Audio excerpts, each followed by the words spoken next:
तुळजापूरची तुळजाभवानी देवीच्या 3.5 शक्तिपीठांपैकी एक आहे आणि 2,500 फूट उंच डोंगरावर वसलेली आहे. हे मंदिर महाराष्ट्रातील धाराशिव जिल्ह्यात आहे.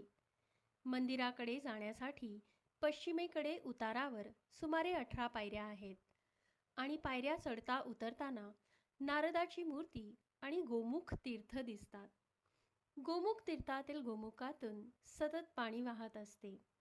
या मंदिराचे महत्त्व असे आहे की देवी भवानीने मातंगी देवीच्या रूपात राक्षस वधासाठी अवतार घेतला होता.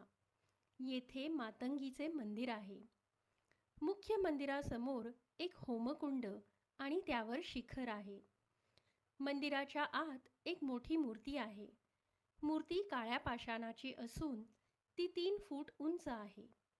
देवीची मूर्ती अष्टभुजा असून प्रत्येक हातात वेगवेगळी शस्त्रे आहेत, ज्यात त्रिशूळ, बाण, चक्र, शंख, धनुष्य, बिचवा, पानपत्र, राक्षसाची शेंडी यांचा समावेश आहे. देवीने एका हाताने राक्षसाच्या शेंडीला धरले आहे. मूर्तीच्या उजव्या आणि डाव्या बाजूला चंद्र आणि सूर्य कोरलेले आहेत. देवीच्या पायाखाली महिषासुर राक्षस दिसतो, ज्याच्या बरगड्यात देवीने त्रिशूळ खुपसलेला आहे.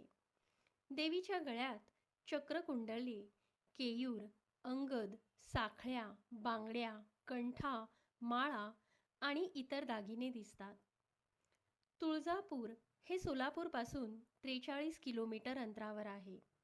गाव लहान असले तरी सुंदर आहे आणि तेथे पाण्याची, काँक्रीट रस्त्यांची आणि दुकानांची सोय आहे.